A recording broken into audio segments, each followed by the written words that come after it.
Salut à tous, mon nom est Steve du temps du Maple et bienvenue à Facebook et YouTube. Maintenant, je vais mettre ça sur les deux plateformes. Dans le fond, des vidéos où est-ce que je présente les nouveautés ou les retours en stock à la boutique Imaginius. Je parle de 14 articles, ça a été difficile à dire ça, qu'on peut retrouver au Imaginius présentement ou prochainement très rapproché.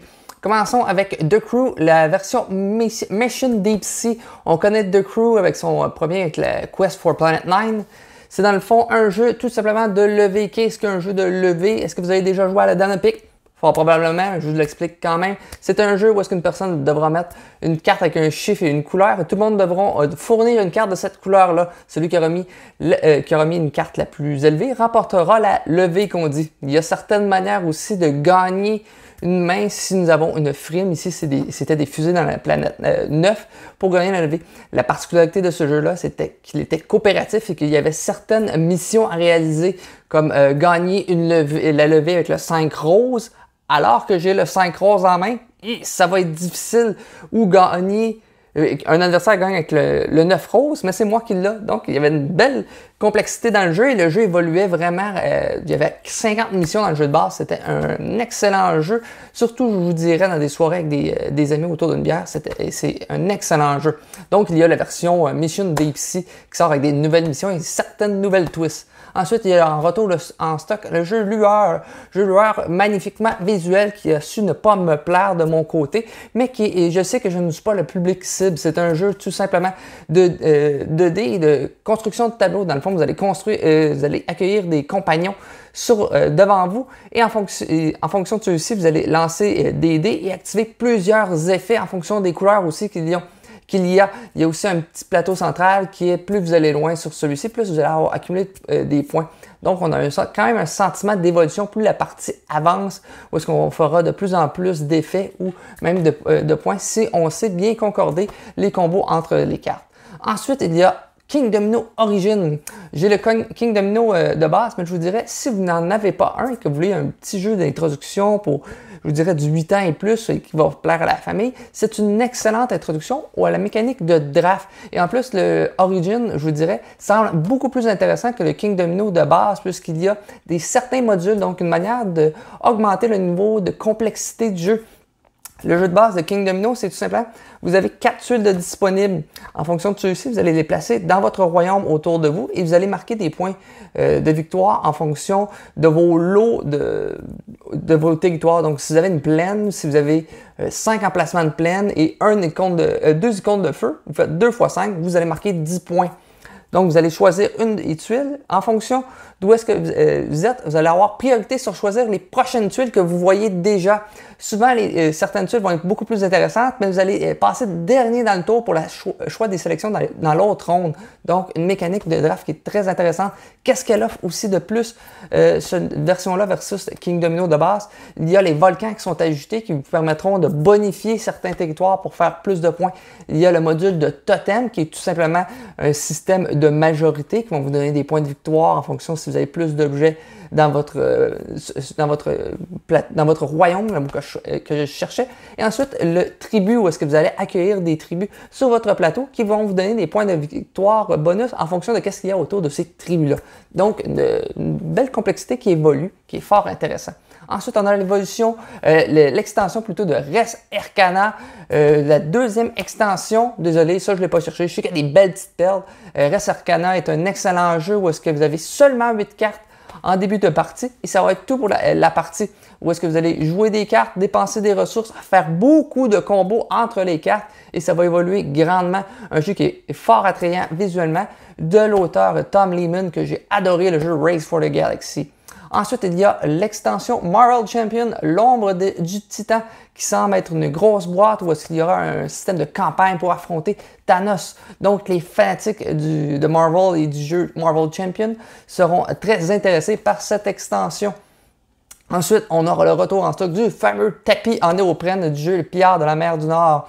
C'est un excellent jeu de placement d'ouvriers où est-ce qu'on avait une petite mécanique où est-ce qu'on plaçait notre ouvrier, on faisait une action, mais aussi on retirait un ouvrier pour faire son action. Il y avait aussi certains meeples de certaines couleurs qui pouvaient être activés à certains endroits ou est-ce qu'ils étaient meilleurs aussi à certains autres endroits. Le tapis de jeu, qu'est-ce qu'il permet? C'est les deux extensions, rajouter des parties au board central. Ici, avec le tapis, on a tout réuni ça sur un même plateau et avec un beau petit... un beau fini. On aime ça, le petit néoprène. On est des petits geeks.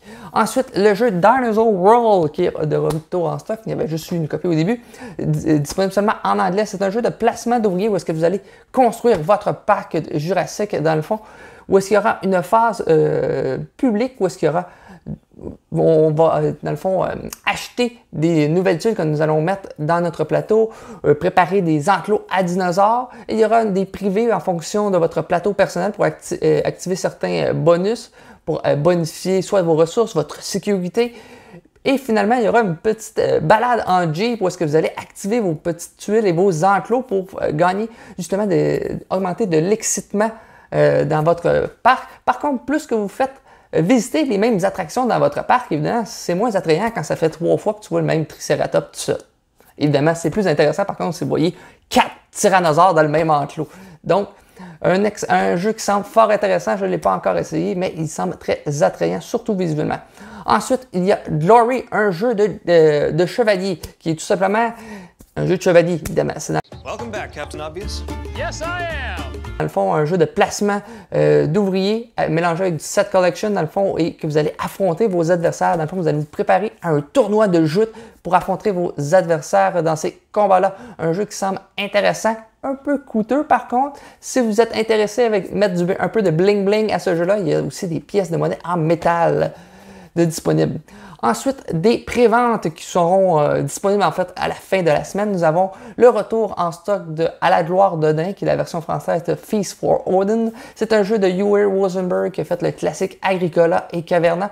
C'est un jeu justement de placement d'ouvriers avec beaucoup d'emplacements. Il y a une 70 emplacements pour mettre vos ouvriers. Un petit placement de tuiles en tétromino pour votre plateau personnel que vous allez devoir remplir ça de manière la plus efficace. C'est un gros jeu. Ça explique le prix. La boîte est immense. C'est un jeu quand même pour les gros gamers de jeux euro. Ensuite, l'arrivée de Cora en version française. C'est un jeu dans le fond où vous incarnez des villes dans la Grèce antique où est-ce que vous allez devoir monter, faire évoluer en fait votre population, votre aspect militaire. C'est un gros jeu euro, je vous dirais. C'est beige de beige un peu partout avec plein de tracks. Où est-ce que dans le fond, il y aura de la sélection d'actions avec 2 cartes. Vous allez en jouer 2. Dans un tour, vous avez 2 dés. Et avec ceux-ci, ça vous permettra d'activer certaines cartes. Petit bémol à ce jeu-là. Lorsque vous brassez un 1, vos actions sont plutôt limitées. Il y a certaines choses qui vous permettent d'augmenter ces jets de dés-là. Par contre, il faut savoir les utiliser judicieusement.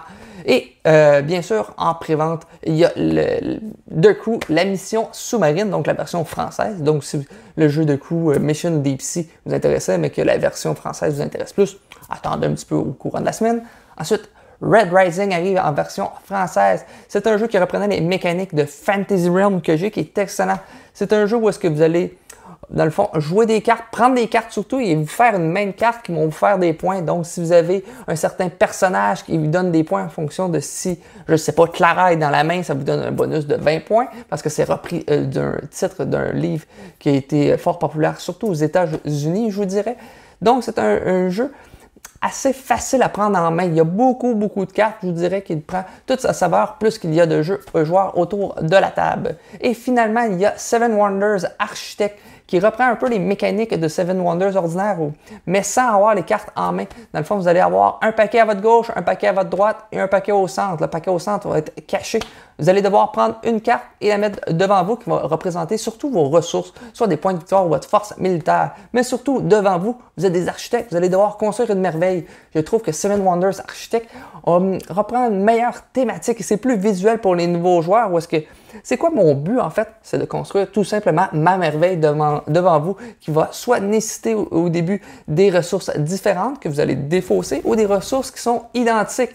Donc, une prise en main beaucoup plus facile. Il y a aussi des points de victoire que vous allez vous partager des petits pions pour faire des points en fin de partie, soit un aspect militaire lorsqu'il y aura un certain nombre de jetons qui seront tournés. Il y aura une attaque militaire et celui qui aura le plus grande force militaire entre vos voisins gauche et droite, vous allez accumuler des points de victoire. Donc, préparez-vous au combat pour pas avoir des points négatifs également. Donc, c'était tout pour les nouveautés et les arrivées prochaines en stock. Si vous avez aimé cette vidéo-là, laissez un like, mettez ça en commentaire si vous avez aimé ça. Sinon, on se retrouve dans une prochaine vidéo. Ciao!